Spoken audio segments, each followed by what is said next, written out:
What's up, everybody? Welcome back to Point League Talk right here. I got my guy Gibson back in the studio. How you been, man? Been good, man. Been good? Yep. Happy to have you back on the show here. We got some big topics today. So, as you know, we have the league readjusted. So if any of you guys didn't see that, we have 4 teams now instead of 6. We have the Eagle Squad, the Rhino Squad, the Average Joes, and lastly, we have Noodle Squad returning. So the teams are a little different. We had a little draft that we did with some of the GMs. So we're going to talk about some of the scores and outcomes of yesterday's game. So going 2-0, we had 2 teams. We had the Eagle Squad, which is Nathan, Trey, Gavin, and Caden, scoring a total of 80 points total in those 2 games. That is loaded. And also we had Noodle Squad going 2-0, scoring 51 total points for the day. That is Grayson, Cole, and Jose. They also have Quinn, but he was out sick, so he was not available to play. And then our bottom 2 teams coming in third, we have my team, the Average Joes. We scored 32 total points, but finished 0-2. So my team is Liam, AB, Jack, and we just picked up Coulter. So that's our 4. And then coming last place, we have Rhino Squad, 0-2 as well. Not far behind us with 31 points scored. It is Zaire, Xavier, and Carter, and they also have Dion, but he was out sick yesterday as well. So Gibson, looking at the teams here, how do you see the season shaping up? I'm going to say if Gavin and Caden aren't ever traded away from each other, that they have the best chance. Oh, yeah. They scored 40 points in every game that they played yesterday. Yep. And I don't think anybody – Nathan only scored – D-Wade and LeBron. Right. Nathan only scored 2 points. Trey had 0. So all the scoring, the 80 points, was between Gavin and Caden. So there's been a lot of talk and a lot of drama. Do they need traded to make this league survive? What are your thoughts on that? To make the league survive, I think if they want their best chances of winning it all, they shouldn't split up. Right. But as we know, the seasons get pretty crazy. They get crazy, and there's drama, and there's people that don't want to play with certain people, and by the end of the season or come tournament time, sometimes you have a completely different team. Right. And I'm glad that you brought in the topic of drama, because we have a lot of drama that we are going to go over. So we're going to jump right into the drama, but make sure that you guys like and subscribe. And let's go ahead and we'll jump right into this drama that we got going on around the league.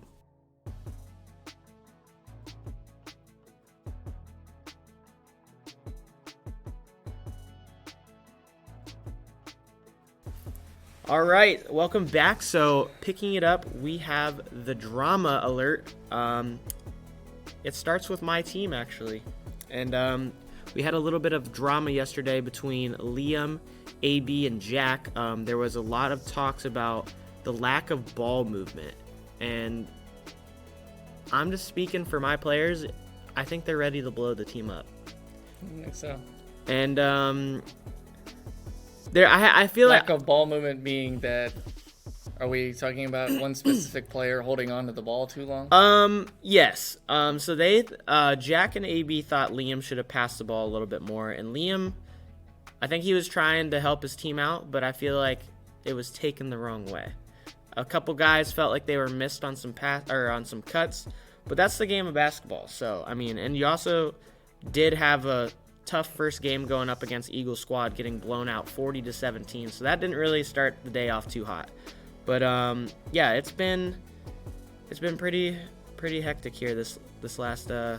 Last week yeah. So we'll see how that goes. I definitely have some trade offers on the table. We just got some stingy GMs around the league. Starting with Noodle Squad. The GM over there refuses to trade anybody, but don't worry. We'll get her to crack here eventually. But speaking of trades, we don't have any trades yet, but we do have a new rule that I forgot to inform you on. So instead of being able to trade away your picks, each team only gets 2 trades that they can do. So you can't trade picks away. It's player for player swaps now. I like that. So We did have, before the league even started season 4, Nathan actually requested a trade because he didn't want to be on a team with Gavin and Caden because he wants a chance to shine. After his game, he said that he doesn't want to be traded anymore. But in my opinion, I feel like he should look to go somewhere else. What are your thoughts on that? Yeah, he should. Yeah, I think I'd have to agree with you. I feel like just the fact that there was 80 points scored, and out of 78 of those points were scored by Gavin and Caden. Yeah. So I feel like for him and his league reputation and the awards that he wants to win, I feel like he should look to go elsewhere. Now, or he can just fill a role and do lots of other things. That kids, do you want to be a winner or do you just want to stuff the stats? That is true. And that's where I feel like this next topic comes in. It's Gavin and Caden splitting. My personal opinion, I had them last season, and I traded them away because I feel like there was too much. They were going too much for stats, and I honestly like seeing the competition between the two. Same. I like seeing them play against each other, battle it out on the court. And I feel like it makes the teams more competitive. I am, however, intrigued to see how they would do against Noodle Squad because Noodle Squad is the only other team that is 2-0. And that's going to bring us into our next topic. I think Jose, this is a hot take. I think Jose, for the first time, has been placed with his best teammate he's ever had in Point League. And that would be Cole. Really? So Cole, we had Jose's my dude. We had the players on last week.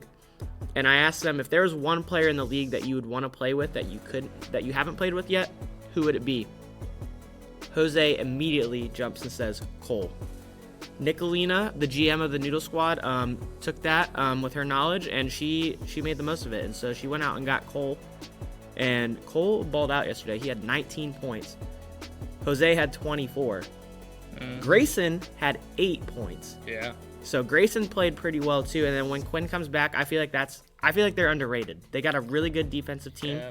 I feel in Cole's he's the garbage man. Like he's is a role player. He accepts his role. He's not the type of guy you're gonna put the whole team on his back. But like if he's great support. Like if he's got one right. other good player and then it's him, he's gonna pop off. Right, and I really think that this could be Jose's first chance to win a championship. I always feel like he's had good teams, but I feel like he hasn't had the right pieces. So I feel like this is his team. Sometimes he doesn't play hard enough. That has been a question. Does Jose have the motor to take it to the next level? And I think we're gonna see that. He did in an interview last week. He said he's gonna try and give more effort on defense. He did do that this week, but it turned out that he went for a block and got dunked on, so he might tone it back a little bit. But yeah, it was probably one of the nastiest poster dunks I've seen in Point League so far. Some of the best defenders get dunked on. Right, so and that's don't okay. Worry about it. You're going for the play. I personally can't name any great players that have been dunked on, but hey, Jose, you could be the first one, man. But that's gonna do it for our drama. And we're going to jump into a new section called Who's Going to Be the Breakout Player this Season? So we're going to go ahead and jump right into that section.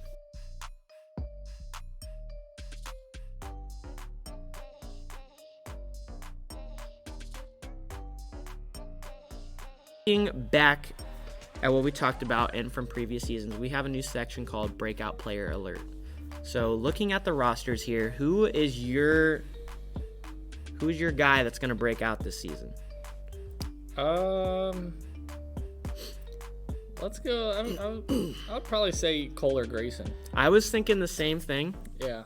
And I was thinking Carter is a name that's been mentioned as an underrated player from Carter's super underrated. Right. He's probably, honestly, in this league, he's probably one of the top 3. Like when it just comes to a catch and shoot. Right, shot, and he's a guy. He's top 3. He's a guy I'd love to see in the 3-point contest this season. Me too. I think he can get there. And before the whole season 3 cancellation, his last game he popped off for 12 points and had he was taking over. He was calling for the ball and he's building confidence. Yes, his confidence will take him far. And I don't know if this is necessarily the best team for Carter, but I could see him striving with some other people.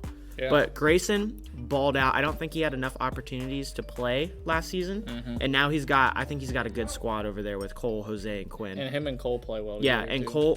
Cole, like we've already talked about him. He can do it all. He's just like under the radar, and then you look at his stats, you're like, man, this kid's good. But for me, I have a couple people. AB has really impressed me. He's been known for getting the technical fouls. Comes up to me before the game yesterday and says, "Hey coach, just wanted you to know that I changed my attitude and I'm changing my ways." And I was like, okay. He's a changed man. He is a changed man. So he came out balled yesterday, 12 points. They did play some tough teams, but I think AB could be a guy who I saw though he was hitting jump shots and everything. So. Right. I think he could be the guy for his team. And I also think Trey. The only thing with Trey, I think he's got to get traded to a new team. Because with the ball dominance of Caden and Gavin, I think if a team wants a good solid shooter and probably one of the best defenders Trey, in the league. Come on down to the Rhinos, man. Hey. that could be you could see that here in the trades soon, but I think Trey and AB are my two breakout players. And I like what you said about Cole and Grayson as well. Now, to end our episode here, I want to talk about what are some duos that you would like to see for the future that we haven't seen yet. How about you? What do you think? For me, I think I would really like to see. I like that the Grayson and Cole duo finally happened. Right, and that's one, and I really like the Cole and Jose one as well. I don't think it's ever gonna happen, but I've always wondered what the Jose and Gavin. I was just about to say that, but there's no way, like, unless we have a stupid GM, like we've had a few seasons ago, they would have to be like, it would be crazy. But I'm not gonna lie, I think I would kind of like to see AB and Xavier. That'd be solid.